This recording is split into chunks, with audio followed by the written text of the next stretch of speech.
Tonight on All About Android, we celebrate 15 years of Android by exploring rumors of the next Snapdragon processor and Samsung Galaxy S23 phones.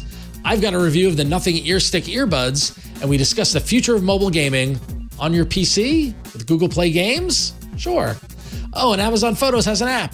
Who knew? All this and more on All About Android. Podcasts you love. From people you trust.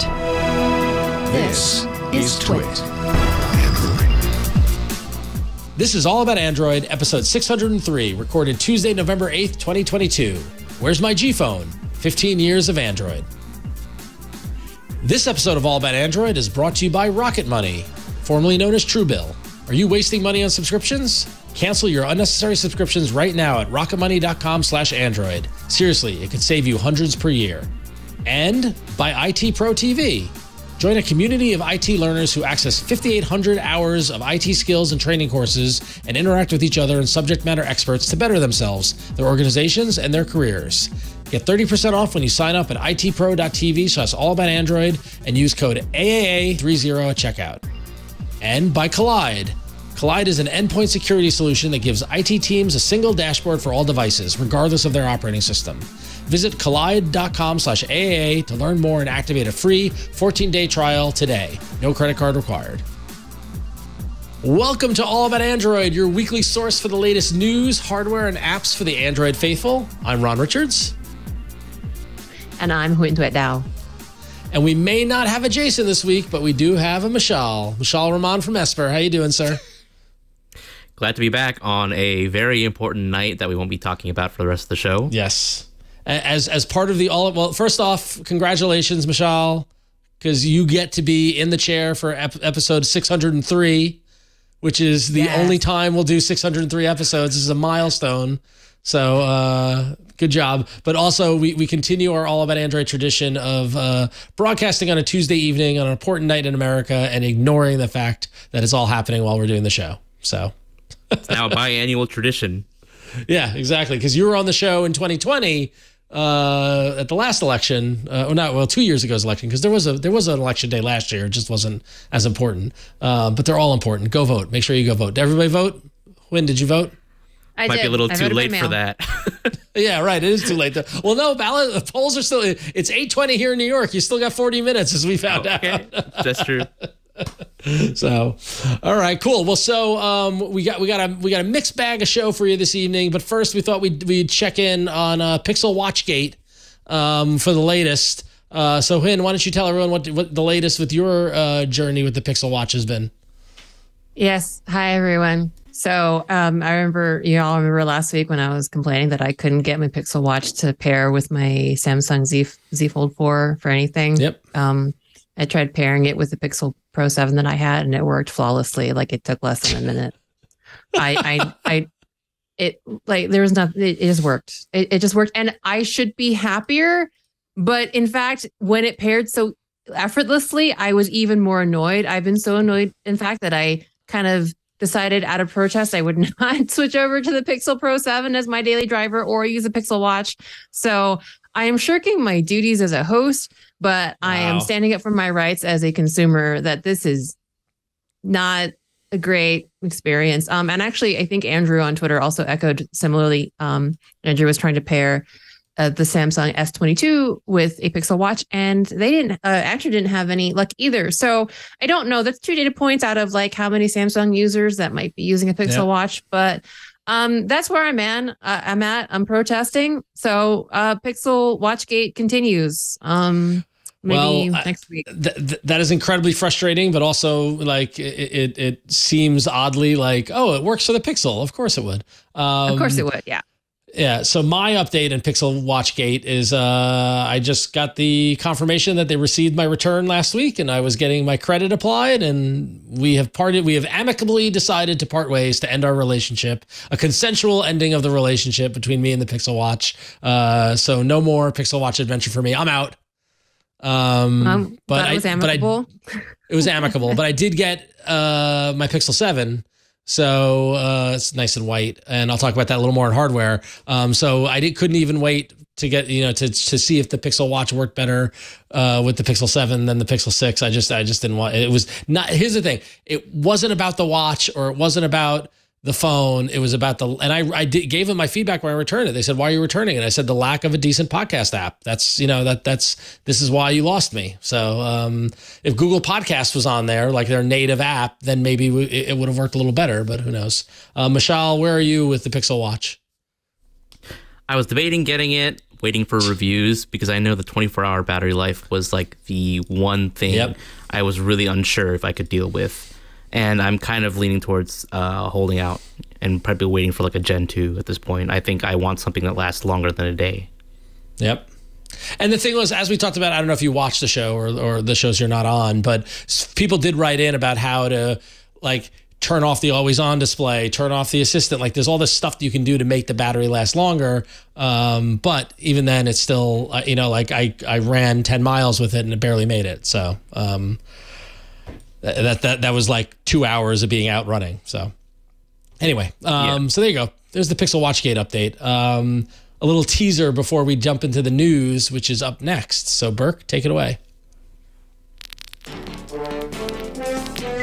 At its phone, it would take me to the moon. My dream girl would make cupcakes with sprinkles. It would turn into underpants. It would go super duper fast. It would give me anything I want. He's the smart one. Yep, he wins. So for our audio listeners, what you just heard, and our video listeners, what you just saw was the video that was released 15 years ago, 3 days ago. So November 5th, 2007, when amidst a lot of rumors that Google was releasing a phone, they actually announced that they weren't releasing a phone, rather they were releasing an operating system. And this is when they announced Android was going to, be dropped into the world. And that video was If I Had a Magic Phone, where they asked a bunch of kids what would the phone do. Ironically, that video, which looks to have been shot in 4:3 aspect ratio, which shows you how far we've come in 15 years. But yeah, so what you had was November 5th, 2007, really being the birth of Android. And Rich Miner popped over on Twitter the other day to say happy 15th anniversary, Android, and said, on November 5th, 2007, Google announced something bigger than a single phone. We announced the Android operating system, now serving over 3 billion users, making it the most popular OS ever. So happy birthday, Android. Congratulations, Android. 15 years. Insane. This show is 11 years old, so we're a little behind, but I'm trying to, and the G1 was really the first moment I got Android. The first time I ever, interacted with the operating system in any meaningful way, shape, or form. And that came out. When did that come out? That came out on 2008, right? That was when T-Mobile G1 came out. So I think so. Yeah. So so a year later. So there it is. Do you guys remember the first time you ever used Android? I do. I actually heard. No, you go ahead. You go first, Mishaal. Yeah, I started with the HTC Evo 4G. I remember like watching videos in high school of like there's like this one viral. It's really childish and silly now, but back then it was really, really funny to like all the high schoolers that I knew. It was like comparing the iPhone and the Evo 4G, and I think the Evo 4G was like the first true iPhone competitor from the Android side in terms of like flagship specifications. And that was like my first real foray into Android and like actually liking the hardware and operating system behind it. Yeah. What about you, Huyen? What was your first? So I actually heard about Android and started developing for it before I even had a phone, because my husband actually got in on that beta. Like if you read the blog post, they kind of mentioned that soon after we're going to get like a developer preview or something or like that. And he actually got in on that. And then he doesn't like me telling the story. But when we started dating, one of the first things we started talking about was Android, because he was really excited about, this mobile platform. And so we kind of, as a dating activity, he was trying to teach me how to do Android development. I was still a little resistant. I think back then I was still using my BlackBerry, the one with the touch screen that had that pivot point. I forget now what it was called. That was like my first real smartphone, but there was like a BlackBerry with like a touchscreen that had like, that was like clickable.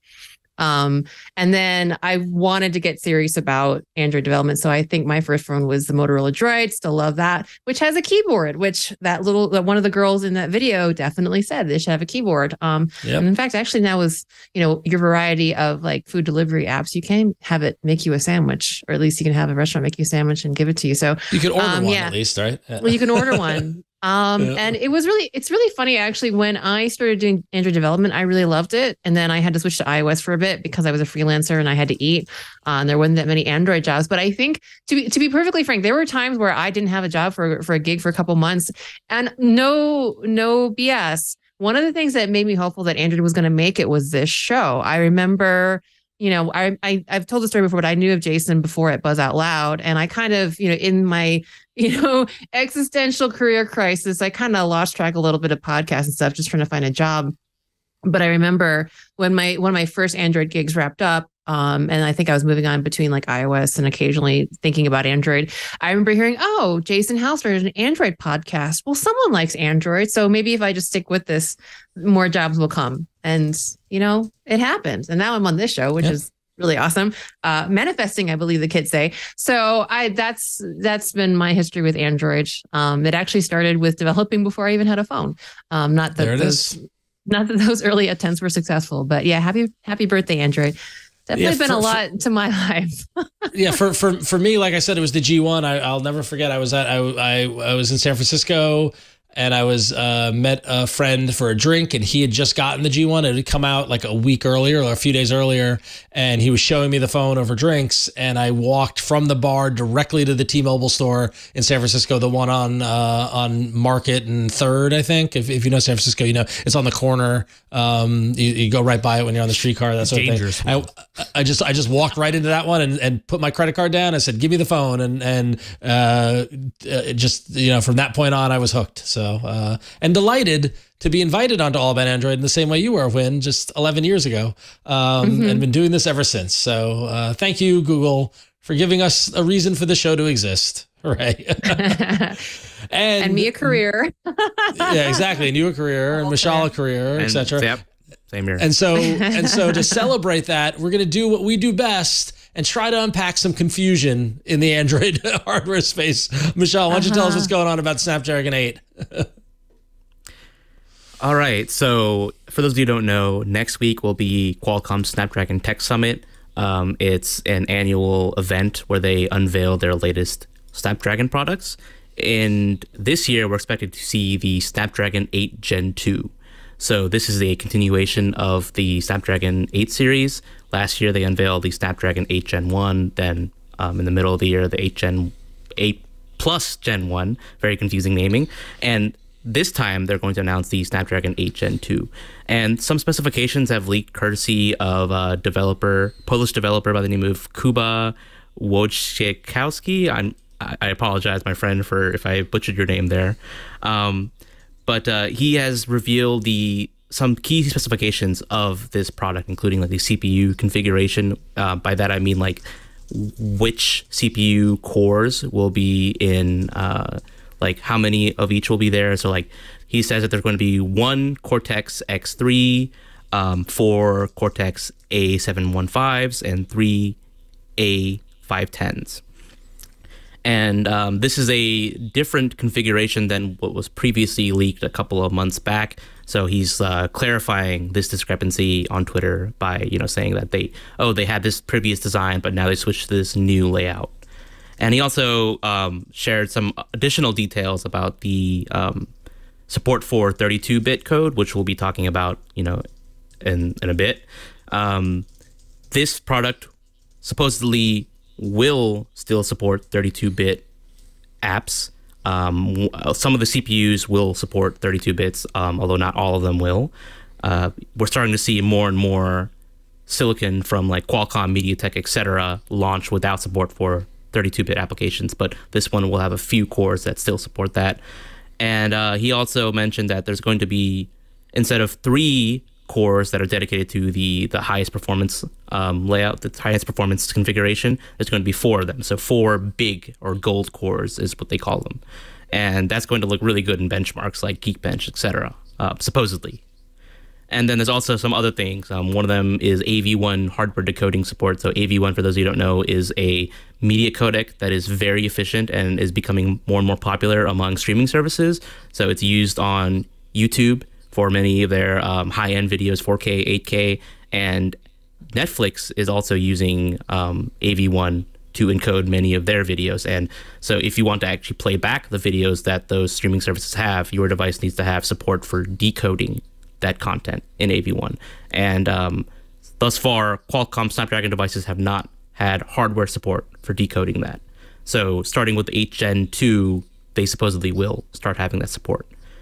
And yeah, that's pretty much what Kuba shared on Twitter about the product. We're going to see the full details next week at the Snapdragon Tech Summit. So, of course, once that happens, we'll probably talk about a lot more about this product then. Where is the Tech Summit this year again? It's somewhere in Hawaii. I was just going to say this is the one where they fly all the nerds out to Hawaii, isn't it? That's what I was wondering, right? Yes, it is. I miss going there. I didn't get to go to the last one because that was after I had left XDA. But yeah, it used to be in Maui at the Grand Wailea Resort. It was very nice. I remember seeing friends of the show, yourself included, and others posting from Hawaii and Snapdragon. And I'm like, wow, Qualcomm, good job. Like, fly people out to Hawaii to talk about your chips and things like that. But so at least in terms of this whole clarification that happened with it, is it better? What's the feeling on it? If this is all rumored to be true, is that settle any fears, or is it make the Gen 2 something to worry about, in your opinion, at least? Well, so from what I remember, there was the previous configuration included some of the last generation 7 series Cortex, so the A710, whereas I believe Kuba mentions that this configuration includes A715, so the newer model, so it's actually better. Okay, cool. Well, I guess we'll find out when everybody reports back from Hawaii, won't we? So all right. Well, speaking of Qualcomm, there's some activity with Qualcomm and Samsung. Huyen, why don't you tell us about what the rumors are swirling around the next Samsung phones?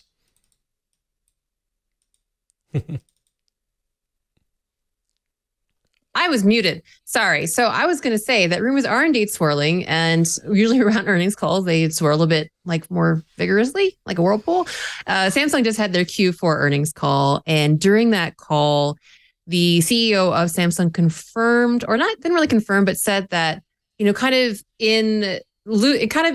of following stories that we've had previously about Samsung seeming to abandon the Exynos chip due to performance concerns, that it looks like they might be moving towards a greater share of shipped units having Qualcomm, as opposed to kind of like the mix before of Qualcomm and in-house Exynos chips.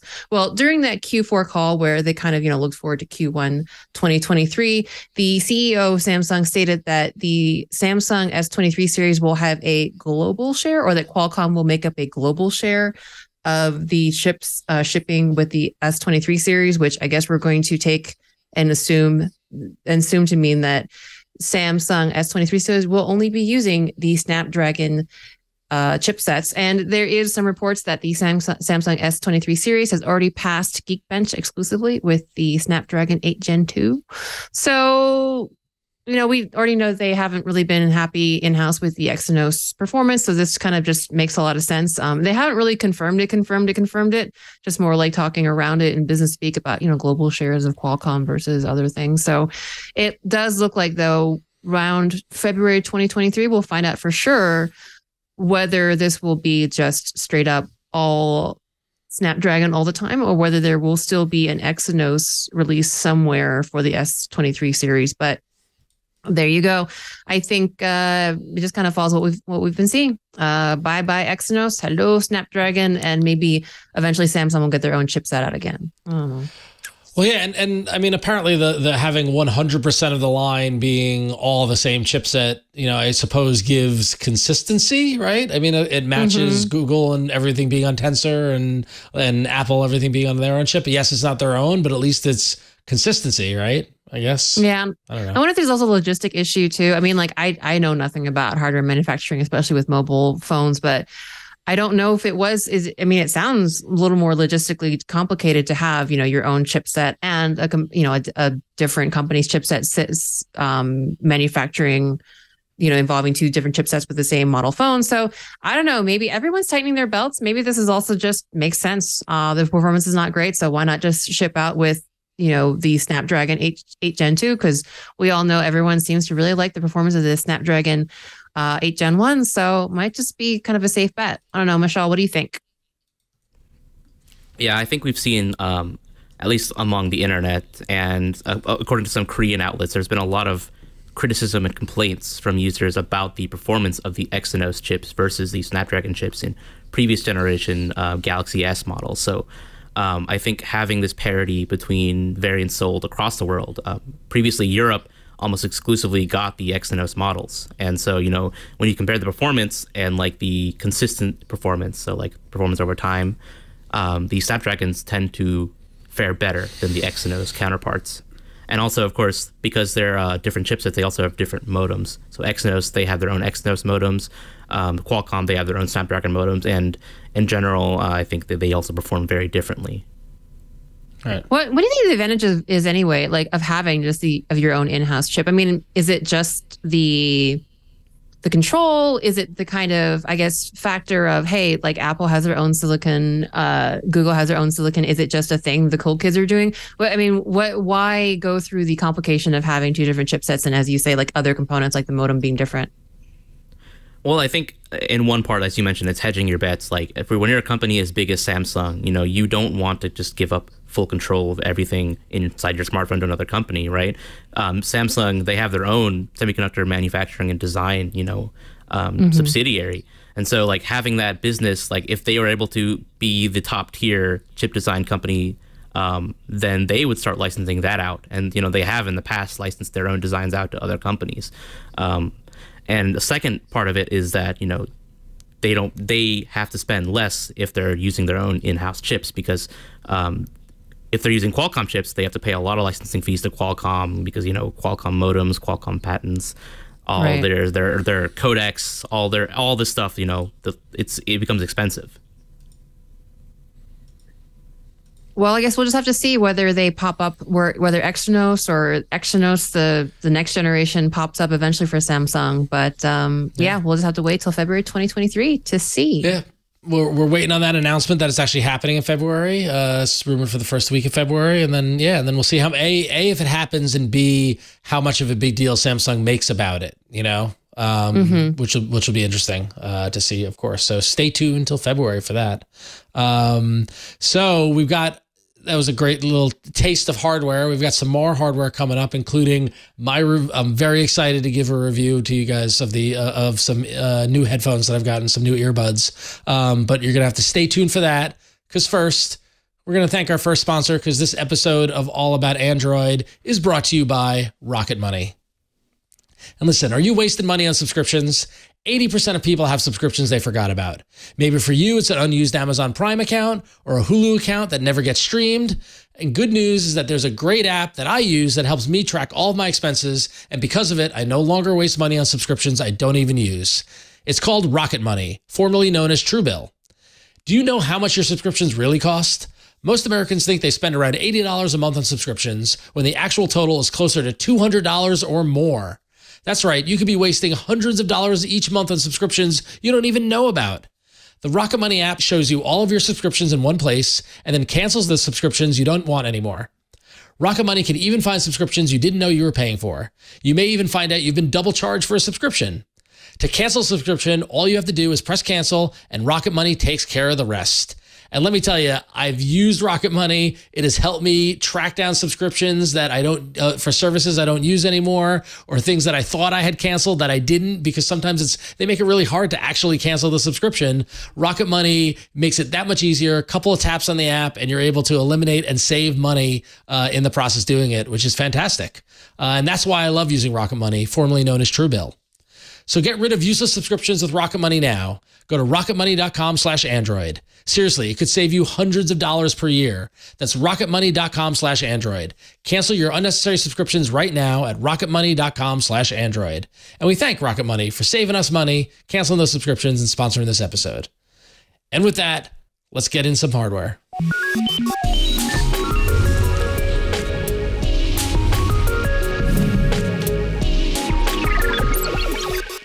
All right, so as I said, I'm super excited to share with you because I don't know if we mentioned it on the show or before the show, previous ones, but I ordered the Nothing ear stick. Remember we talked about this a couple of weeks ago when Nothing had announced that they were going to release their next product, right? The ear stick. After seeing that it was a wireless Bluetooth earbud solution, meaning not in ear, which is longtime listeners of the show know I don't like things in my ear. I was like, I'm going to give it a shot. And let me tell you, it has been an experience and a journey. First off, it comes in this package. Okay, so our video viewers, we can see this. It's hard to see the light and stuff like that, but it's this nice white box with some detail and that sort of thing. But what happens is that there were two little tabs on the side that opened each side up like that, and on one side slid out this little cylinder, right, which in it contained the cable, the USB-C cable, as well as all the manuals and stuff. So it's this little cylinder kind of thing. And then out the other side was the actual ear stick itself, which comes in this, what can only be described as like a lipsticky kind of container, right? I'm trying to, there we go, because it's everything's all white. There we go. Get some contrast there for your video viewers. So what you've got is you've got the ear sticks there. They're contained in this plastic case, right? And as I rotate it around, you can see this side, there's an opening and it says in very small dot pitch letters, Nothing. And then there you go. Thank you, Burke. And then on this side, that's the USB-C plug to charge it. And so this is both the case to hold the earbuds as well as their charging mechanism. And this is so cool. So here it is. I'm going to turn it. And so audio viewers, I'm holding the case forward the camera and I'm rotating it. And so then what happens is now the earbuds are available through the little window, right? I'm going to do that again. I'll just go boop. So there's no hinge mechanism. There's no hinge mechanism. It's all rotating. Right. It's all rotating. And so it opens up and take them both out. The right one is denoted by a little red dot and the left one is denoted by a little white dot. And as you can see, they are not in-ear headphones. They are earbuds. They have a nice long kind of the microphone and tap area to control it. And yeah, so the packaging and everything that comes with it is just out of this world. And like, I was gonna say well-designed, over-designed. I don't know. You take your pick. Tried them out. It uses Android's fast pairing technology. So all I did was put this case next to the phone and all of a sudden a little window on the phone opened up and said, Nothing ear stick, pair? And I said yes, and it would bling, and it just worked. I didn't have to go into the Bluetooth menu on settings. I didn't have to pair. I didn't have to do a code or anything like that. It literally worked within seconds, similar to how your Pixel Watch paired with your Pixel Pro. But note that this is not made by Google. It's made by Nothing, right? So there is a whole pairing process. If you're pairing with an iOS phone, why would you do that? Or some other device. But for Android, it just worked with a tap of the button. It then prompted me to download the Nothing the companion app, which I did, and I had shared some screenshots if you want to pull them up. But the companion app gives you great. It tells you exactly what the battery percentage on each earbud is, and then allows you to, if you tap on equalizer, which is the next screen, you can actually adjust the equalizer for the earbuds. And there are three pre-configured modes. Balanced, which is a balance between bass, treble, and mid. And there in the screenshot here, you can see the circle and this kind of blob of where the audio is. And then if you go to the next screen, you can see if you went to more bass, you can see how it favors the bass side of the of the equation. And then if you tap more treble, it does the same thing for treble. But you can also do it manually. And what you're able to do is you're able to move these dots around these three kind of points between the bass, mid, and treble to make the sound, equalizer how you want it to be. Really, really cool, really great design, really great intuitiveness in terms of the product. How do they sound? They sound a hell of a lot better than the other earbuds I've been using, those Nexigos that I got for $60. Really rich, full sound. The tap controls were easy to use. They take you through a little demo through the companion app, and then you can also reconfigure them through the app if you want to change what the taps are and things like that. I don't know. I'm super happy with these. Like, I've had them for about 2 days now, and they pair real quickly. Everything sounds great. They charge really, really nicely. Like, it's all in all, the experience has been fantastic. And like, I've been excited for nothing because like, I like, what they're doing. And, we've been a little, kind of, I think, hard on them with the release of the Phone 1. It only works in Europe and the LEDs and stuff like that. But like, this is a cool product. And whether you have their phone or not, it works no matter what. If you have an Android phone, you're looking for $99 wireless earbuds that aren't in ear, like, it's a great solution. So I give it thumbs up. Holy crap. Yeah. See, now, admittedly, I haven't gone for a run with them yet, so we'll see how well they hold in my ear when I'm out there running. But so far, and I'm going into the city in a couple of days, so we'll see how they fare on the subway and all that sort of stuff. But right now, like, it is, like, I'm very, very happy. Like, it is like the exact opposite experience of the Pixel Watch that I had, in that, like, I was happy with the purchase.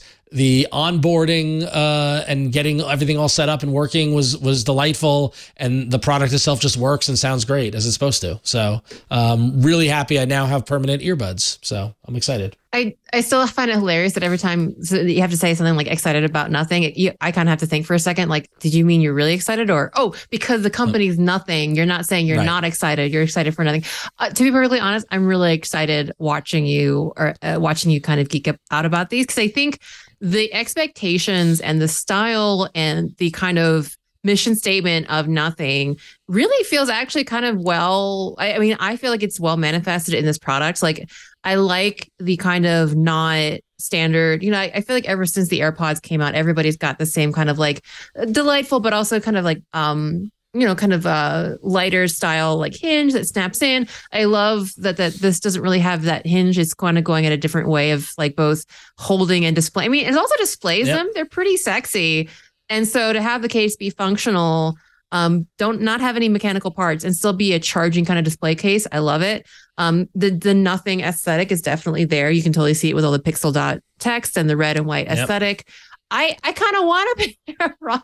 Yeah, and I got to tell you, the coolest thing also is that when you are using the earbuds, when they're paired and they're working, in the top portion of the screen on the Pixel where it says the date and whatever, it says the battery percentage for both earbuds and the case. Love it. How cool is that? Because that's the thing, is that like, I want to know whether I need to charge the case or not, right? Because that's a portion of it as well. And just like subtly putting those 3 battery levels on the home screen because my other earbuds, it just says connected. That's all it is. It's just like headphones connected. It's an on-off state. But to give me, actual information that I can use, and I know whether if I need to charge either the earbuds or the case when I take them off, that's helpful, intuitive use. So again, the price is $99. I strongly recommend them. Good price, great build quality, great sound quality. I know we're a little skeptical of nothing, but they came through in this one for me, at least. I don't know, Mishaal, you were skeptical of nothing, if I remember correctly. Are you still skeptical, or? I mean, no, they've proven themselves. They can design really excellent earbuds. As your glowing endorsement shows, these are really great products. Although I do want to mention the price, $99.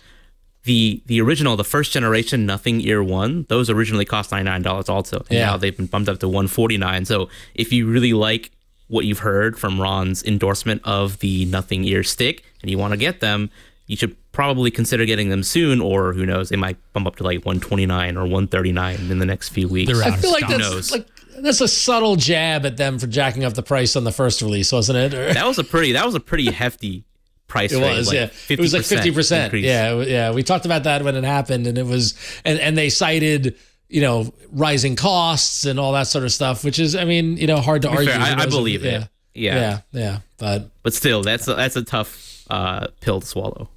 Yeah, that's true. It is. But yeah, so get it while you can. Well, $99. I ordered it. And I ordered it the day they announced it, and honestly, it came super quickly. Like I was surprised at how quickly I got it. And yeah, I'm happy with it. So $99. Go check it out. Thumbs up from me on the Nothing Ear Stick, oddly named things. But what's so exciting, like I feel like I've got nothing but new things all around me, because in addition to getting the Nothing Ear Stick, like I said at the top of the show, I got Pixel 7. So I've been using the Pixel 7. This is the worst, and I feel like the both of you could probably relate to this. So I just got back from Florida yesterday. I was in Florida from Friday to Monday, and the Pixel 7 arrived Thursday night before my trip. And part of the reason why I went was I was going down to Disney World to go run the half marathon race that they do. And I was like, okay, let me see. Do I want to switch to a new phone and change my entire setup and like everything right before a 3-hour event that I need my phone for? Right, because I listen to music while I run, and my running tracker and all stuff like that. I'm like, I made the decision to leave the phone at home and just stay with the Pixel 6 and like not change any of my environment so that I could get through the race, which turned out to be the right call because I was able to finish it and all that fun stuff. But so I just set it up last night, and I've just been starting to play with it through today. But so far I'm digging it. I like the feel of it. I can't really speak much to the use of it because I haven't even been outside the house with it as of yet. But I'm excited to dive in more about it. And I think Jason's getting his as well. So we'll talk more in kind of detail about it. But Mishaal, there's a lot of talk from Google about the 64-bit aspect of it all. What can you tell us about the Pixel 7 being the first 64-bit only Android phone? So it's kind of a surprising discovery, actually. Prior, like as soon as the Pixel 7 launched, nobody knew about this particular aspect of the device, that it only supports running 64-bit apps. Because if you look at the specifications of the Tensor G2 chip that's powering the Pixel 7 series, it has CPUs that are all capable of running 32-bit applications. But Google intentionally disabled support for actually running 32-bit apps at the OS level. They did this, they didn't really specify exactly why they did this with the Pixel 7, but I'm guessing they just want to get a head start because this will eventually become the norm for flagship devices with Android 14 and beyond. So it does have some, memory and security benefits, such as they mentioned those in the blog post. They're kind of tough to explain here, but there are actual tangible benefits to dropping support for 32-bit applications. And it's not like doing this will all of a sudden means that you won't be able to run any of your favorite apps anymore. Google has required developers to upload 64-bit capable applications for years now. So the vast majority of apps, probably like 99+% of applications on Google Play will run just fine on your Pixel 7. But if you are the kind of person who has if you have that one app from 2012 that you just love to sideload and you still use on a day-to-day basis, such as Flappy Bird, which is the go-to app everyone's been using to demonstrate it. If you like Flappy Bird, you're going to have to find a clone because Flappy Bird will not run on the Pixel 7.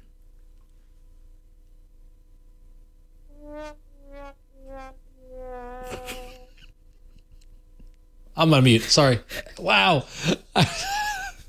I'm trying to remember the last time I played Flappy Bird, and that would actually be something that I would think about. I haven't thought about that in a while. But there are apps that do linger on that I think we're going to find out which apps have that legacy in the App Store because they're going to be, deprecated or made, obsolete by this change, right? Yeah, I mean, I know of a few apps. One prominent example was the Pebble app. So Pebble, there are people who still use their Pebble watches, and they found out that they couldn't install the Pebble application on the Pixel 7. So Google actually did something surprising. They actually, since, Pebble was acquired, I believe, by Fitbit. Is that right? And then Google acquired Fitbit. So now Google owns, what was left over from Pebble through Fitbit. And so they actually had the signing key used to sign the Pebble app. So what Google did is they released a new version of the Pebble app, just adding support for 64-bit devices. And so you can download this new version of the Pebble app from a third-party site called rebel.io, I believe. And that is compatible with the Pixel 7. And it includes, I believe, a Google Fit support. Whereas if you tried to install it previously, it didn't include that at all. If you didn't include it, if you tried to install a version that wasn't signed by Google. Yeah. So just to clarify, it's not necessarily that if you have an app that you've been using for like the last 10 years that it's not going to work anymore, because actually devs have been made to support both 32-bit and 64-bit. It's literally if someone has not updated their app and so have not been forced to do such a thing, that's when you're going to run into trouble. Is that right? Right. So it's mostly old apps that haven't been updated in years. I'm talking about like 2015, and earlier. Like there's a couple of apps you're not going to find them on Google Play. Apps, Right. You're not going to find them on Google Play. That's the thing. Right, because they're not allowed to be in there, right? Yeah, they're not allowed to be in there. Right. And so if you've seen like the last updated date on Google Play and it's sometime within the last few years, it's going to work on your Pixel 7. Like there's a few rare exceptions, like the Google Play console app, which was people made fun of because, Pixel 7 is the Google device, but the Google Play console app didn't work on the Pixel 7 at launch. But then they went ahead and they updated it to support it. So that, that's been fixed. But yeah, you don't have to worry about app support on the Pixel 7. It's a non-issue. Right. All right.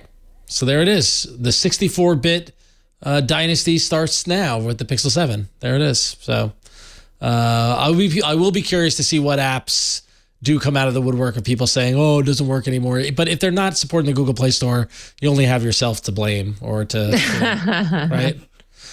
Anyway. Or your devs. I mean, blame us sometimes. It's not often our fault. So blame us. Okay. Fair. Used to it. So, if I was looking for a cheap foldable, are there new options out there for me? Or there are, if you are able to get a Huawei phone. Huawei is actually releasing one of the cheapest foldables yet.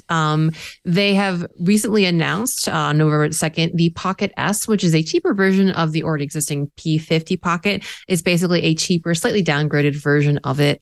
So if you aren't familiar with the Pocket or P50 Pocket, the Pocket S is a clamshell style foldable, kind of a la the Samsung Z Flip line. But rather than having, say, like a full like horizontal bar on the outside as an outer screen or something similar, it actually has a circular display, about a 1.04 inch OLED circular display, which is about the same diameter as the camera and sits, well, I guess above or below the camera, depending on which way you're holding the phone, which is really, kind of different, right? We're kind of used to the exterior screen of our, current foldables being either the full screen like the Fold or the little kind of like nice little status bar of the Flip. But it's a little bit different. It's kind of more just this little tiny little round status window that blends in with the back camera unit. And in terms of like the inside screen, on the inside screen, you get a 6.9 OLED 120 hertz refresh rate screen. The hinge itself apparently is made of graphite sheet and claims 400,000, times worth of opens and closes in terms of durability of the hinge, which we know is a thing for foldables. I'm waiting for the sad day when my Z Fold 4 gets a bubble or a hinge issue. But with the Huawei Pocket 6, you have about 400,000 open and closes to look forward to. So in terms of like the other things on the inside, it does tout a Snapdragon 778G, which is a downgrade from the P50 Pocket, and it only has LTE connectivity, no 5G. There is, though, a decently sized 4,000 milliamp battery with 40 watt fast charging, and the cameras are actually pretty decent. The selfie camera on the inside is a 10.7 megapixel punch hole camera, same sensor as, again, its predecessor, the P50. And the main camera unit, which again is sitting right above the circular display, is a 40 megapixel main camera with RYYB sensor and an f1.8 lens and a 13 megapixel ultra wide angle. I think it's really hard not to compare this like kind of like, blow for blow with the Samsung Flip, because I mean, it's the Samsung is the flip clamshell type phone that we can get here in the States, and Huawei is kind of like a competitor. And so if you're curious kind of just off the bat how it compares, the cameras on the Flip are kind of a bit smaller sensors than the ones on the Pocket S, but the Flip does beat it out in some of the other innards. Like the Flip is rocking a Snapdragon 8 Plus Gen 1, so a lot better processor, but it has a smaller battery at 3,700 milliamps. So, it's kind of interesting kind of where the compromises for this foldable are in regards to kind of specs and pricing. And in regards to pricing, if you could buy this in the US, which you cannot, it would cost you about $820 USD for a 128 gigabyte storage variant, and up to 800 and oh, whoops. I wrote down the same number twice. I believe it's like 870. I think it's 8. What is it? It's 8. It's like 860 or 870 for a 256 gigabyte version as well. And just to compare with that, the Z Flip 4 is about 725 USD, 785 USD without trade-in. So again, kind of like pros and cons, but it is another foldable. It is a more affordable foldable. And I do like that the design is a bit different. I don't know, Ron, if you could get this, would you? I gotta say, I like the little circle display. I think that's pretty cool. I like innovation. I like making subtle changes to make your device stand out. I finally got to see the Galaxy Fold or the Galaxy Flip in the wild in real life, and see the little display and stuff like that. And I love that idea of using that space in a functional kind of way when it's folded. And so I like this approach. Good on Huawei. I mean, I think this is definitely an intriguing device that I would definitely consider if I was in the market for this sort of flippable phone. Mishaal, what do you think of it? I think what's more interesting about this is just seeing this product exist in the first place after what happened to Huawei. I know we said we're not going into politics, but it's impossible to avoid politics when you're involving what happened to Huawei. And, the US, the export ban, which is literally, crippled their smartphone business. Like, this thing only supports LTE, and that's only because they are literally not allowed to be, given 5G capable modems. And this thing doesn't have Google mobile services. It's not just because it's only sold in China. Even if they were able to sell this in Europe or the US, it wouldn't have Google apps installed.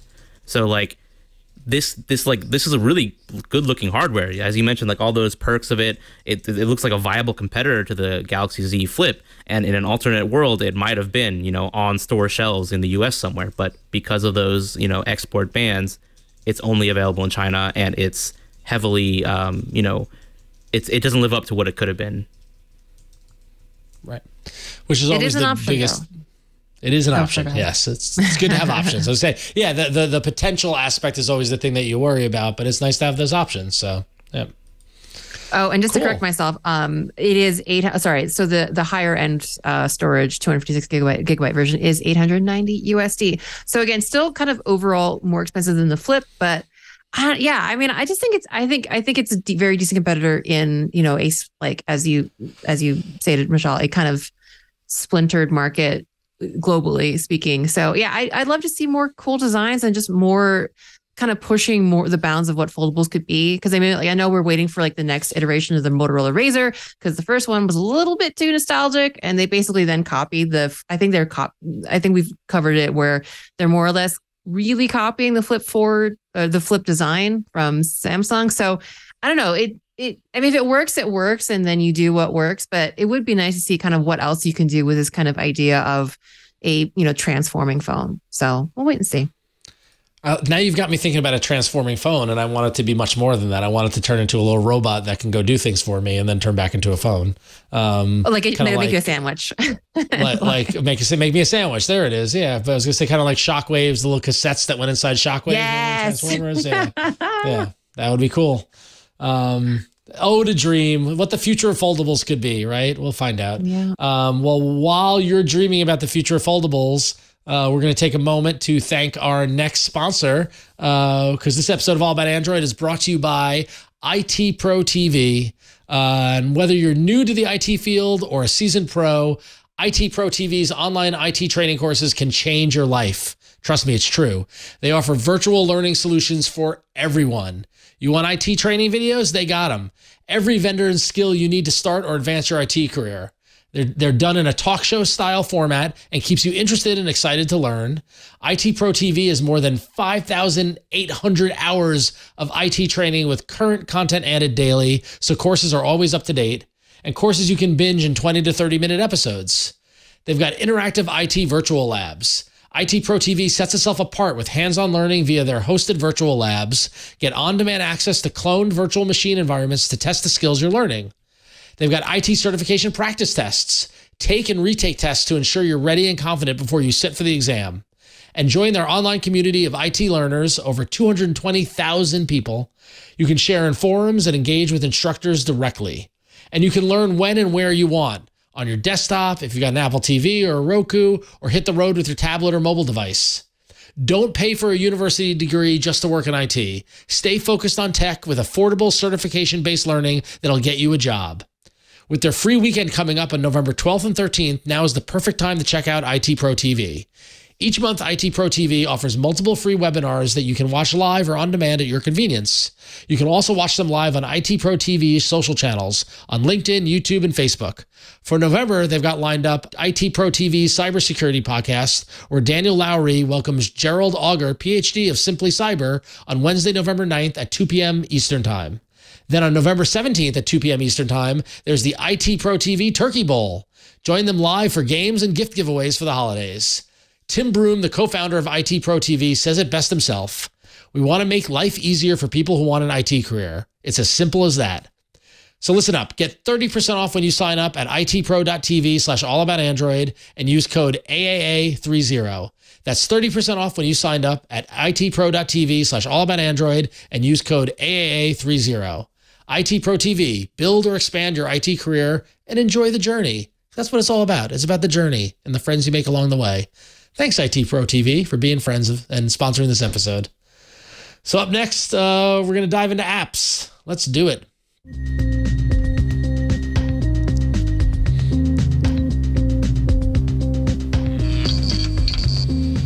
All right, Huyen, tell us all about Play Games. Yeah, so we're going to check back in with the launch of the beta rather of Google Play Games for PC. We've been talking about this off and on for the last year since Google first kind of teased the idea of having your Google Play Games on your PC back during last year's 2021 Video Game Awards. So they kind of released the beta first in March, but only in South Korea, Taiwan, and Hong Kong, and of course with a very kind of selective catalog, mostly of games that were both produced and very popular in those regions. And over the summer, they kind of widened the beta to other APAC countries like Thailand and Australia. Well, if you were just hankering to play your favorite Google Play games on your PC, and you live in the Western Hemisphere, like quite a few of us do, you might be in luck because last week the beta was opened up to even more countries. And so if you are in Australia, Brazil, Canada, Hong Kong, Indonesia, Korea, Malaysia, Mexico, the Philippines, Singapore, Taiwan, Thailand, and the US, as we all are here, you can now participate with no waitlist in the Google Play Games for PC beta. We've talked about the requirements before, but just to reiterate, if you want to take part, you need a PC with at least Windows 10, an SSD with at least 10 gigabytes of storage, 8 gigabytes of RAM, an Intel UHD graphics 630 GPU, or, better if you're that kind of person who has a Monster 3090 or something in your machine, that's cool. You need at least four physical CPU cores. And because of, it being an Android thing and virtualization, you will need a Windows admin account and hardware virtualization turned on. And along with broadening the areas in which Google Play Games for PC is available, they've also widened and are continuing to widen the games catalog to include games like 1945 Air Force, Blade Idol, Cookie Run Kingdom, and Evany, The King's Return. I play none of these games, but if you are and you're excited to play them on your PC, y'all can go ahead and go for it. There are no usage figures so far to see how, the demand and the uptake of this beta is kind of matching, I guess the expectation for it. But Google has cited that lots of people were asking for it and excited. And so now they've broadened the beta. And if anyone goes out and tries it, please feel free to like write us some feedback. I'm kind of curious, but I don't know. I kind of feel this is a little weird. I'm kind of taking my gaming in the opposite direction. Like I'm playing games that normally I play on my PC on my new Steam Deck, and I should have gotten the Logitech G Cloud. But I mean, I feel like I'm going the opposite way, where I'm going from the PC to a handheld, whereas this kind of going the opposite direction. I'm kind of curious what the actual take up with this would be, and whether it's regional, whether it's just like maybe like game genre or something. I don't know. Either of y'all, interested in, playing a mobile game on your PCs, if you have PCs? So me personally, absolutely not. I have no interest, but I do know, to answer your question, it is going to be regional. The support, like I know for a fact that there are people who actually play their games that they hook up their phones to an external monitor, or they download one of those popular emulators like BlueStacks. I'm sure you've heard of that before, to play some of their games on their PC. But now Google's getting into that business and directly partnering with game developers to, provide native versions of their games for x86 PCs. And so, there's that added benefit. They're also encouraging developers to update their games so that they support keyboard and mouse input, controller input, all these things that are not just beneficial for PC gamers, but also for maybe like Chromebooks.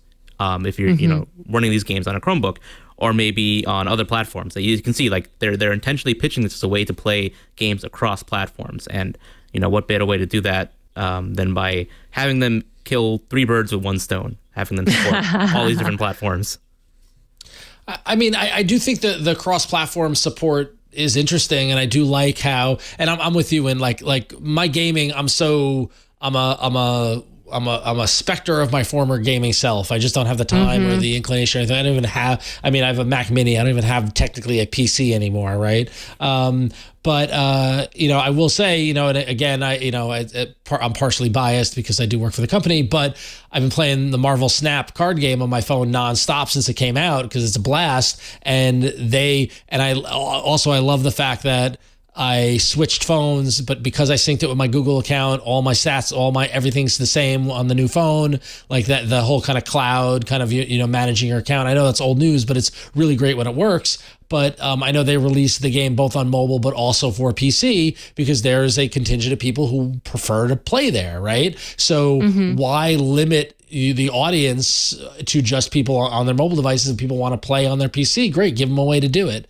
That said, give me 5 minutes or an hour of free time. I'm going to go to my PC and play the new Monkey Island game that came out finally that I've been waiting for years. And that's not something I would want to experience on a phone. That's something I'd want to experience on a PC. So I do think there's something to be said for the game design being designed for the platform that it's meant to be on, a mobile game versus a PC game. But I'd give it a shot, but I don't know. I'm definitely not the target audience for this at all. So one thing I do think is Oh, go ahead. Go ahead. No, okay. You go first. I think is technically interesting. Like I don't have any interest in, as I said, running mobile games on my PC, but I would like to run a few Android apps on my PC. So like one of the most prominent ones being like the Google Home app. Like I think there's the new Google Home web interface for monitoring like your cameras and stuff. But like, what if I'm sitting on my laptop, my Windows laptop, and I want to control maybe like the light in my bedroom or something? Just a random example. Sure, I could shout the no word that I won't shout because I don't want to trigger it on your home, or I could pull out my phone. But what if I'm just like too lazy, or I don't have my phone next to me and I want to use it on my PC? There's no way to do that. There is a way with like the new Windows subsystem for Android, but that's all Microsoft and Amazon. It's not led by Google. There's no Google Play Store officially provided like application on Windows PC. And through this system image and all the architecture they built for Google Play games for PC, Google could do that. Like I've taken a look at the image they have, and they intentionally locked it down. Like there is a mechanism in place. There's a full Android OS that's running behind this thing. Like you can access the settings app. You can see there's a Google Chrome app installed. You can actually launch Google Chrome through this Google Play games for PC. This image that you're running in a virtual machine. You can't actually do anything with it because it got rid of a lot of the underlying things that you need to even have apps communicate with each other, or open a file browser to install apps. Like there's like all that mechanisms thrown away. So like Google could use this and like expand support. Like they could open up a Google Play Store and let you download Google Home or whatever other app you wanted. But they're going this gaming route, which I believe is probably just, you know, way more lucrative for them. And who knows, maybe they might open this up in the future. I sure hope they do. They do something to compete with Windows or Microsoft and Amazon. Yeah, for sure. Yeah. And like from the gaming side, I'm kind of like, this is just me talking to my butt. Like I know nothing, or I know not as much about this, but I still am quite a fan of like, you know, esports and e-gaming. And that is kind of taking the idea of like a PC game and then like playing, you know, a tournament style. And I think what's interesting about that is that usually when you play in an esports tournament, right, the setup is provided for you, right? Just because then everyone has an equal base, you know, kind of all playing on the same machines. Nobody has like hacks or like some banging, like some person doesn't have like a banging gaming card while the next person has like a broke one. So I kind of wonder if there's something that we're not seeing because we don't live in a region where the kind of mobile gaming culture is a bit, I mean, it's strong, but it's maybe more casual. That's always my impression of American mobile gaming culture is a bit more casual. Like I was saying about my mom playing Candy Crush and things like that. Whereas the gaming culture, especially in the APAC region, is a little bit more serious. There's a lot more prevalence of maybe professional gaming. And a lot of these games that, again, have been released already on Google Play Games for PC are APAC games. And I just wonder whether there's like maybe an interesting bridge there for, number one, a social aspect, because again, like, you know, internet cafes, PC bongs, things like that. I was just going to say the internet cafe element of it, which is which is huge over there, not as big here, right? So, and then maybe just even taking that, maybe one day, like, again, having it run on PCs would be advantageous if you wanted to have like, you know, professional tournaments where everyone has to play on the same hardware and stuff like that. That's kind of like taking it like 3 or 4 steps ahead, but I would love to see where this goes. Again, this is just a very, I think my very American perspective is kind of putting like little blinders on where I see this going, but I mean, it might be fun to see what this takes. And also just, again, as y'all said, using apps on my PC. Yep. All right. Well, speaking of apps, I know we often talk a lot about Google and everything's Google's doing, and it's very focused on Google all the time with Android. But it's sometimes we forget that similar services or other companies are out there doing stuff, including Amazon. And Amazon does have a suite of cloud-based services that many people use, including Amazon Photos. So we thought it was important to mention the fact that the Amazon Photos app has actually finally been redesigned. They updated the Amazon Photos app for iOS about a year ago. And so this redesign for Android catches up to that fact and gives it parity across both platforms. And the new version of the app makes it easier to navigate, as well as to share videos and photos and videos with users, and basically bringing it, you know, kind of up to the modern age. So if you use Amazon Photos, you got a new app to play with, and have fun sharing your photos. There you go. I don't know anyone who uses Amazon Photos for this service at all, but maybe there is. Real talk. Seeing this article in the rundown is the first time I heard of Amazon Photos. I'm so sorry. The first time I ever heard of it. I was like, good for them. Same here. Okay, it's not just me then. Okay, right on. I knew it existed, but from us talking about it. But I'm a Prime member and I don't even use it. But what were you gonna say, Mishaal? I mean, it is kind of tempting. You know, for Prime users, you get unlimited storage. You know, like after Google Photos decided to cap it to 15 gigabytes for, you know, every regular account, I was tempted. Maybe I should switch to Amazon Photos, but then like, nah, it's not worth it. I don't want to go through that process. I'll just pay the $2 or whatever it is a month for Google One. Yep. But there are people out there clearly who are you know, dialed into the Amazon ecosystem, so they should get an updated app. So there it is. So cool. All right, so Mishaal, tell us all about Linux VMs on Pixels. Oh boy! So one of the more intriguing under the hood aspects of Android 13 is this new Android virtualization framework. So without getting into the nitty-gritty aspects, because it gets really, really complicated, Google has decided to standardize the way virtualization works in Android. And they're using a lot of tools that are, if you're like a Linux developer, if you're familiar with virtualization containers, Docker, etc., you might have heard of this stuff before. And they have this framework in place, and they're using it for this very esoteric, obscure, like system level app optimization thing. They're calling it isolated compilation, but that's boring. If you saw back in, I believe, a few months ago, a developer by the name of K-Dragon or on Twitter, he posted a tweet showing that he got Windows 11 running on his Pixel 6 Pro, and that took the tech media world by storm. I mean, like, of course it would. Like, Windows 11 on your phone. That's pretty crazy. So now, if you wanted to actually go through and replicate that process, it was quite involved because you had to, first of all, unlock the bootloader, which is like modifying the software on your phone. You had to achieve root access. You had to run a lot of command line commands to actually do this process to actually boot Linux and then Windows in a virtual machine. Now what K-Dragon has released is an app that takes care of that for you. If you have a supported device, which is a Pixel 6 series or a Pixel 7 series device, you can use his application to boot a Linux VM on your device. And I tried it out myself. It works just as described. I have a Pixel 6 Pro. I fired up an Ubuntu VM, installed that NeoFetch application, which displays that very pretty logo and tells you your kernel version, your uptime, whatever. And it works just as described.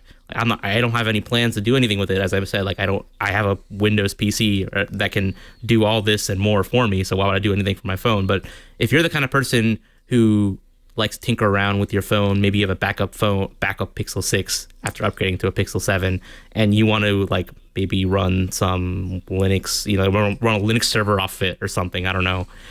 This might be interesting to you. Fascinating. I mean, I feel like this is something Jason would have been all over a couple of years ago because he was always doing this sort of stuff. Maybe we can get him to do that on his old Pixel 6 now that he's got the 7. I mean, to be honest, with the direction, like with how powerful phones have become, like we've always wanted our phones to be the all-in-one computing platform. So imagine if the Pixel devices, if they supported display output. So if you could actually plug them into a monitor and have your phone screen mirrored onto a monitor, like what if you could boot into like Ubuntu and you have a full development platform right at your fingertips, without running like a remote desktop. Right up halfway through that statement, you were describing Samsung DeX. Exactly, but Samsung DeX is, at its core still Android.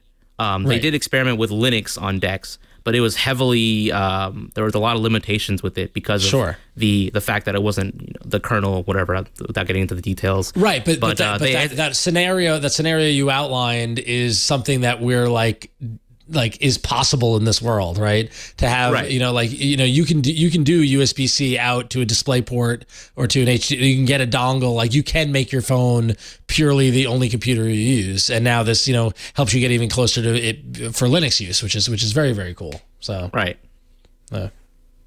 awesome. I really like this a lot. I mean, like it's increasingly like so many parts of the world, your phone is your only computing device of any kind.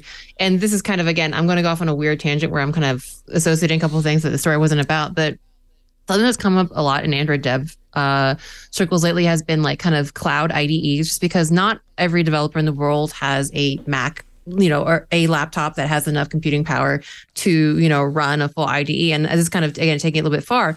But again, the idea that there is a need out there for strong computing, for being able to use a device that's powerful, but you have limited resources for whatever reason. I don't know. This is not the most user-friendly thing. It's not like someone can just pick this up off, like if a non-technical person could pick this up and do this easily. But I do like the idea that this is possible and that there's a way to kind of multi-purpose your computing device, which again, for many people is your only computing device and your only way of getting on, the internet and getting connected. So I love it. There's a computer in there. Let's throw some Linux on. So it's pretty cool. Very, very cool. So if you're into it, go check over it on Patreon and support the guy, right? That's the best way to support your devs, right? We haven't said that in a while. Support your devs and jump on with a cool project. So awesome. Well, speaking of cool projects, our good friend JR Raphael's back with a great Android intelligent tip for us around one of my favorite topics, widgets. So let's hear what JR's got to say. All right, today I want to talk widgets, and specifically I want to introduce you to a cool new clock widget that I've really been digging on my own personal Pixel 7 Pro as of late. It's a nice little step up from the stock clock widget options that Google gives you out of the box on Android. It It'll make a pretty sweet upgrade for whatever phone you happen to be holding. So here it is. The widget of which we speak is a little something something called Android 12 Clock Widgets. Creative name, I know, right? Don't let that name fool you, though. This widget will actually work on any device, regardless of what Android version it's running. In fact, that's part of what makes it so special. The widget brings a taste of Google's wildly impressive Material You theming system onto any phone. That means whatever clocks you create with it can automatically adjust their coloring to match your current wallpaper at any given moment and every time you change it. And they give you way more choice and customization potential than Google's own default Android clock app widgets, along with plenty of spiffy little extras too. So for me, I wanted a home screen clock that's big, easy to see, and yet still simple, minimal, and with that sweet, googly home screen theming magic. It's really tough to give up once you get used to having that present. But that's me. What's especially cool about this thing is the amount of customization and control it gives you. The main widget setup screen lets you do all sorts of cool stuff. You can pick what app you want to have open when you tap the widget. You can add in multiple time zones for a dual or even triple city world clock effect. Let's see what else. You can set your clock up to show extra info like your next alarm or the date in any format you like. And you can set up that dynamite dynamic theming effect, or if you'd rather, pick from any static color pattern that you prefer. Tons of different designs, shapes, and theme options. It's all right there. You can pick whatever you like. I'm telling you, this thing is awesome. And no matter what type of phone you're carrying or what sort of style you're into, it'll bring a jolly jolt of refreshing energy right into your digital domain. Android 12 Clock Widgets is free to download, though some of its more advanced options do require a one-time payment, just $1 and change to bump yourself up to the premium version. No shady permissions or data use or anything like that. Just a simple but spectacular little upgrade for your phone, one that couldn't be much easier to bring into your life. And hey, speaking of easy life upgrades, if you like finding fun stuff for your phone like this as much as I do, be sure to sign up for my Android Intelligence newsletter. It'll give you 3 new things to try in your inbox every Friday, along with 3 things to know and lots of other worthwhile info.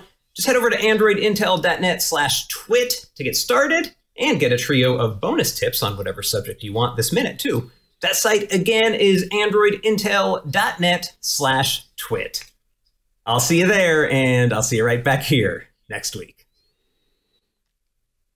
How about that? Talk about a powerful...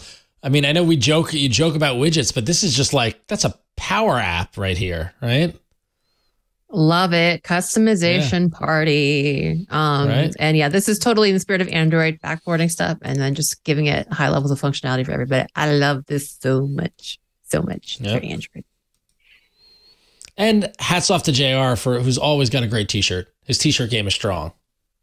Dude, I want that t-shirt. I wanted to reach into the screen and non-awkwardly just rip the t-shirt off, non-awkwardly. That just sounds awkward in general. Yeah, but I love that dang t-shirt. Maybe we could just... Is it like a phone number thing? Yeah. It's like phone number format, but I'm not... Yeah. Right. I agree. Very cool. So write in if you can figure out what the phone number on his shirt actually is. Call it.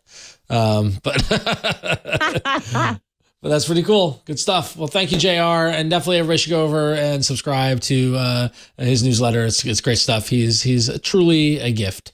So with that, we're going to get some of your feedback. We're going to hear from you, Android community, our favorite people. But first, we're going to give a quick shout out and thank you to our final sponsor of the evening, because this episode of All About Android is also brought to you by Collide. And listen, the challenge with device security has always been that it's difficult to scale. The bigger you are, the more edge cases you introduce, and the easier it is for significant issues to escape your notice. When remote work took over, that challenge got exponentially harder. Whether you're a fast-growing startup that needs to graduate from managing device inventory in Google Sheets or an enterprise trying to speed up service desk issues, you need visibility into your fleet of devices in order to meet security goals and keep everything running smoothly. But how do you achieve that visibility when your design team uses Macs and accounting is on Windows and your most talented developers are on Linux? Well, you get Collide. Collide is an endpoint security solution that gives IT teams a single dashboard for all devices regardless of their operating system. Collide can answer questions MDMs can't. Questions like, do you have production data being stored on devices? Are all your developers' SSH keys encrypted? And a host of other data points that you'd have to write a custom shell script in order to learn about. Take a moment and think about it. If a Linux vulnerability is exposed tomorrow, how will you figure out how many machines are at risk? You file a ticket with the team that manages your MDM and wait days to get a report back? Send a mass email and hope that the Linux users open it? With Collide, you have real-time access to your fleet's data, and instead of installing intrusive agents or locking down devices, Collide takes a user-focused approach that communicates security recommendations to your employees directly on Slack. You can answer every question you have about your fleet without intruding on your workforce. Just visit collide.com/AAA to find out how.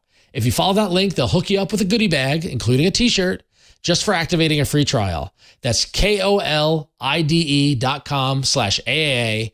And we thank Collide for being an awesome service and sponsoring this episode. Thank you, Collide. We appreciate it.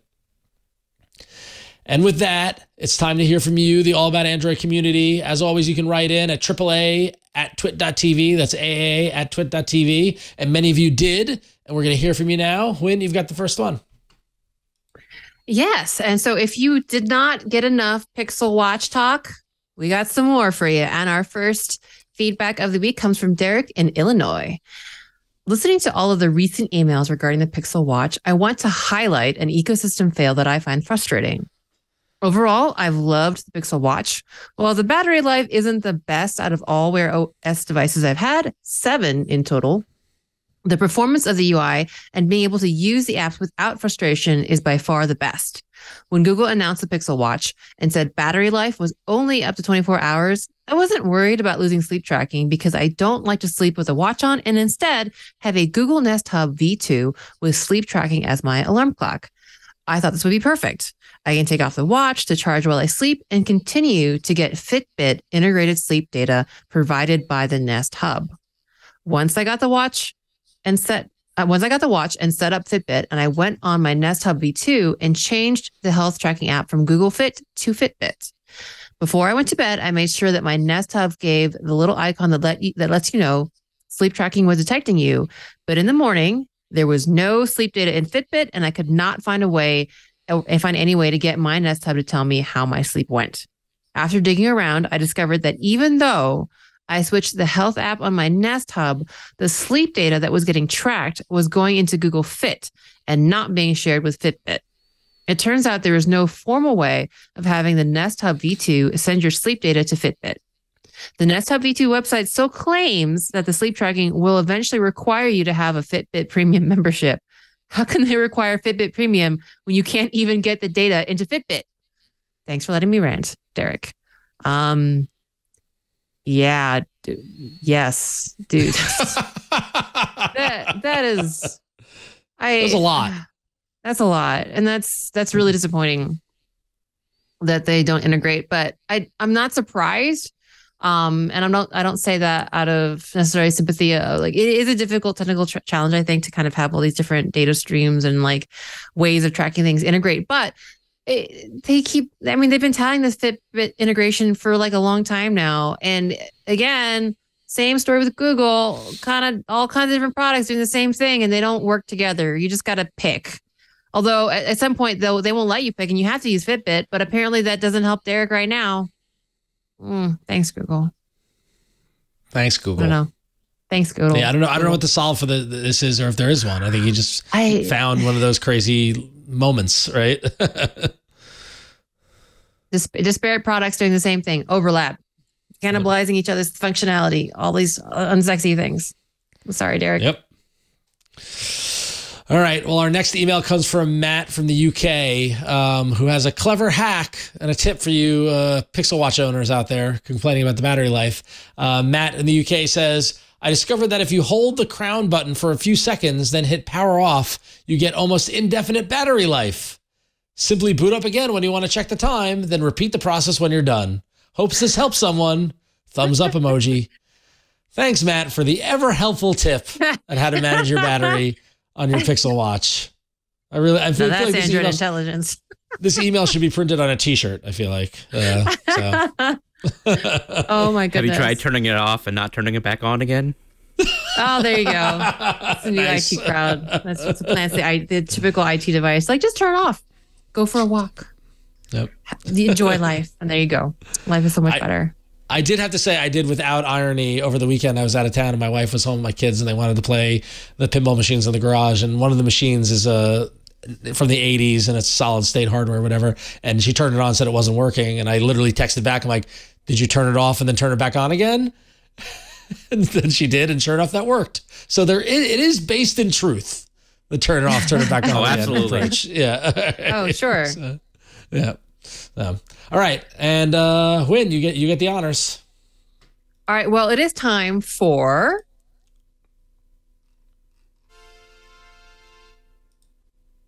the email of the week.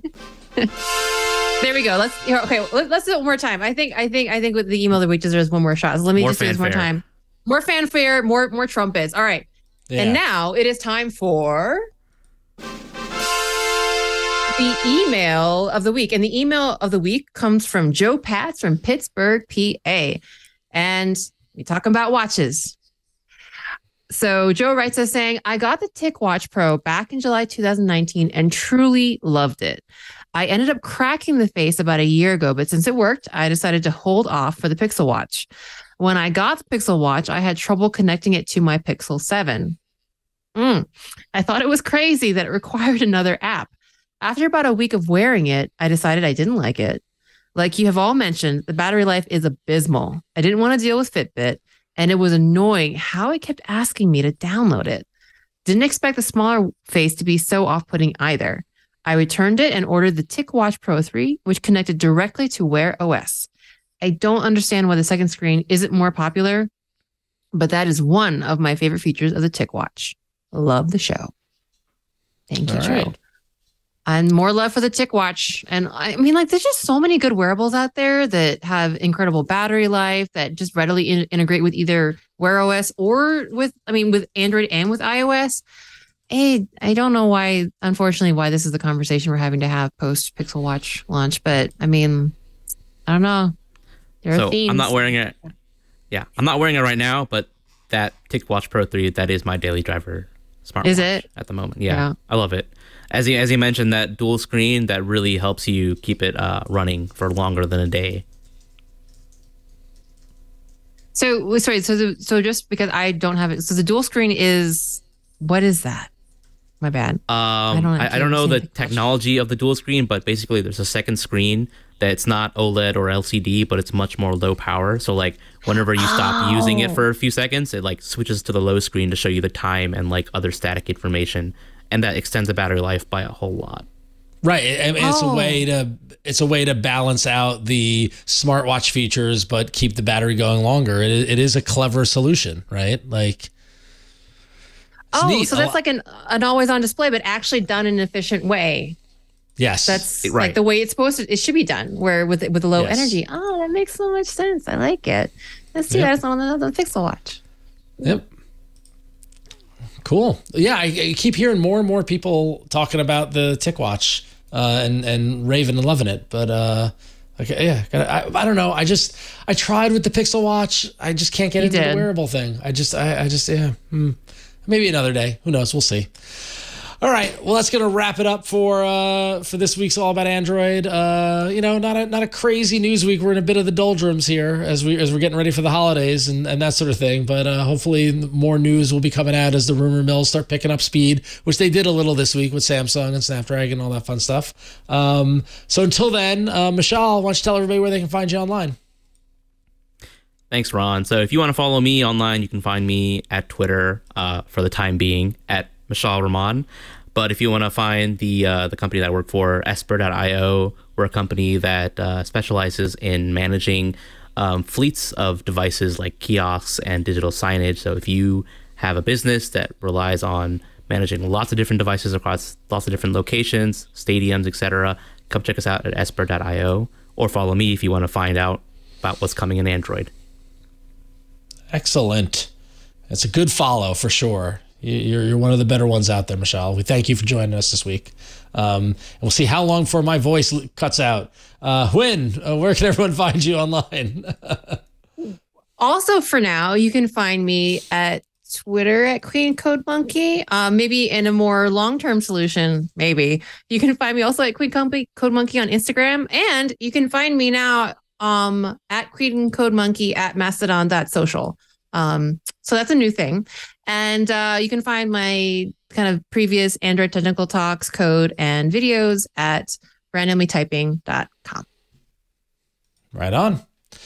And you can find me on Instagram and Twitter, and I think I'm on Mastodon also, but I don't check it. But just at RonXO, there it is. And you can follow our good friend JR Raphael by going over to Android Intelligence and signing up for his newsletter. Always great to hear from him. And a big thank you to Victor and to Burke behind the scenes for making the show happen. And always, thankful for the two of them getting the stuff done. And hey, you, the listener of All About Android or watcher, you should check out Club TWiT if you haven't already. Club TWiT is our ad-free subscription tier. You get all the great TWiT shows with no ads, and you also get exclusive TWiT Plus podcast feed with tons of extra content and a members-only Discord. That's where the fun happens. And this is just $7 a month, or you can pay for a full year of $84. Go to twit.tv/Club TWiT. If you love your TWiT podcasts, you can get them all. Join Club TWiT. You want to be there. So check it all out. So that's going to wrap it up for this week. All About Android comes out every Tuesday evening. You can watch it live as well over at twit.tv/live. Subscribe to the show at twit.tv/AAA. You can call and leave us a voicemail at 347-SHOW-AAA. Or as always, you can email us at AAA@twit.tv. We love to hear from you. Tune in next week. Hopefully Jason will be back. Mishaal won't be here. I'll be here. Will you be here next week? Hope so. I think I'll be here. Yeah. All right. I know Burke will be here because Burke is always here. Oh yeah, sadly. So until then, we'll see you next time on All About Android. So long.